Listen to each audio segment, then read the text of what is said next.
Bonjour à toutes et à tous, il est 7h30, merci de nous rejoindre sur Grand Lille TV. On continue et bien évidemment de débriefer l'actualité de la métropole lilloise. En ce vendredi, on commence ce nouveau flash avec vos prévisions météo pour votre journée de ce 16 juin.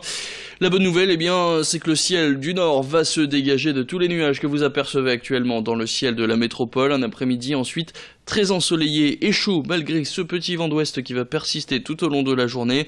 Alors au niveau des températures, on attend entre 11 et 13 degrés sur la métropole lilloise ce matin.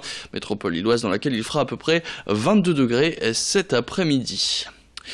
On commence ce nouveau flash avec, depuis le 30 mai jusqu'au 22 juin, le tour du Made in France. Rien à voir avec une course cycliste. C'est organisé par la Camif, une entreprise française de vente aux particuliers spécialisée dans l'équipement durable et ce pour vos maisons.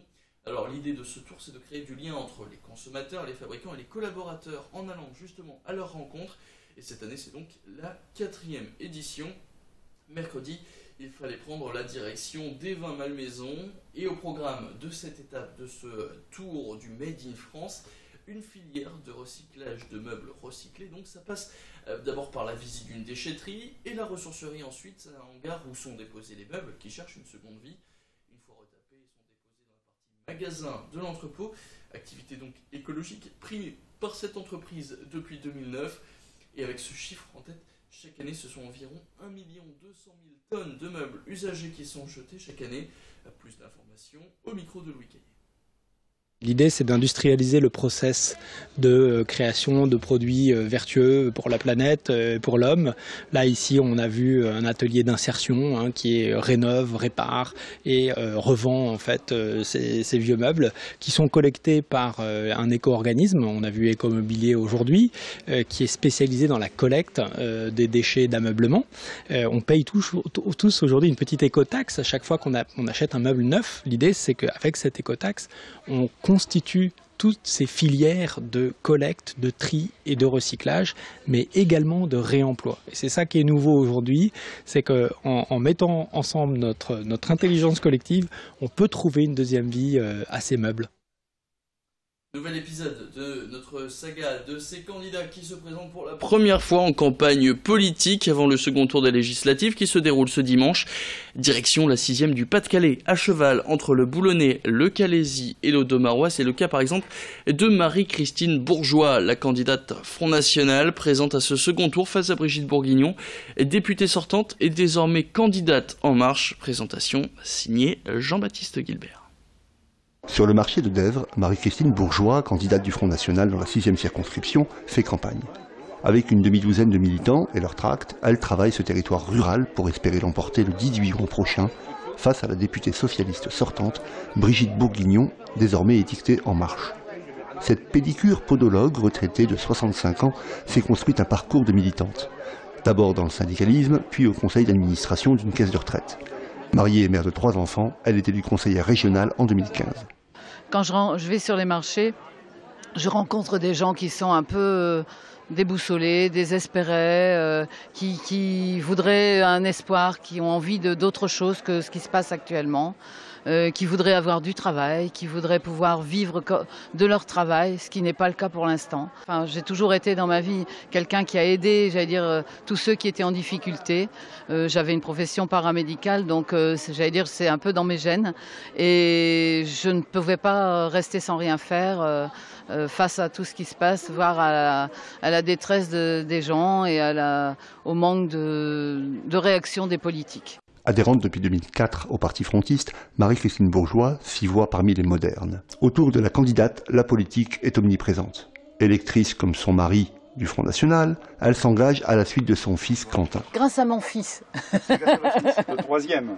Le deuxième dont j'ai pas parlé, qui est celui qui est conseiller financier à son compte et qui en fait est au Front National. Depuis ses études, il a eu un choc au moment de l'élection quand Le Pen justement est passé au deuxième tour, en 2002. Marie-Christine Bourgeois défend la préférence nationale, la souveraineté et fustige la menace de l'Union européenne. Elle souligne les problèmes d'emploi et de précarité. Ses hobbies se passent à 800 où elle réside. Moi, depuis que je suis en retraite, je n'ai fait que des campagnes électorales. J'ai pas eu beaucoup le temps de profiter du 800, c'est vrai. J'étais à la fois sur le secteur, j'étais trésorière de notre syndicat sur le secteur. C'est un peu mon problème, c'est que j'ai toujours envie de toucher à tout et de faire beaucoup de choses. En ce moment, j'avoue que j'ai plus beaucoup le temps de lire parce que il y a plein de choses qui m'accaparent et c'est vrai que quand on fait des campagnes électorales et depuis 2 ans ça a quand même pas arrêté si j'allais dire, donc j'ai plus beaucoup le temps de lire, mais je suis assez passionnée par beaucoup de choses. Je suis quelqu'un de passionné. Dès que je touche à quelque chose, j'ai envie d'aller plus loin et d'en connaître plus. Et puis on passe au sport, une fois n'est pas coutume, on va parler golf. Dans ce journal, le Hauts-de-France Golf Open débuté hier, qui dure jusque dimanche. Alors ce tournoi de l'European Tour, c'est l'équivalent de la 2e division, réunit 156 golfeurs pro. Tournoi prestigieux dans un lieu réputé, car la Saint-Omer Golf Club, c'est le meilleur club de golf l'année dernière.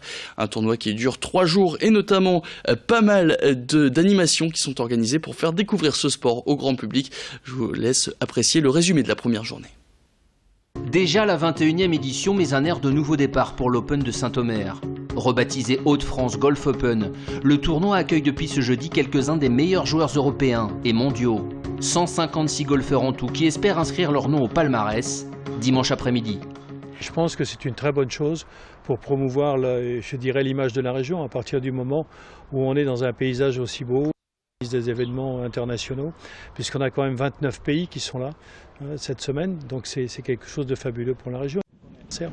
À défaut de Philippe Lima, le vainqueur de l'an dernier, absent, le tournoi s'est offert une star. Manuel de Los Santos est le premier joueur handicapé à participer à un tournoi de ce niveau, aux côtés de valides. Invité par l'organisation, le Dominicain a pris le départ comme les autres aujourd'hui, sans aucune aide extérieure. Le public, qui peut venir gratuitement durant tout le week-end, aura forcément un œil sur lui. Mais aussi sur les joueurs français. Ils sont 39 au départ. Parmi eux, Victor Riu, auteur d'une belle performance ce jeudi, qui le classe parmi les 10 premiers au classement général. Non loin du co-leader, le Nord-Irlandais Dermot McIlroy. Mais tout reste à faire puisque ce vendredi soir, au terme de la 2e journée, seuls les 70 meilleurs joueurs seront autorisés à poursuivre l'aventure.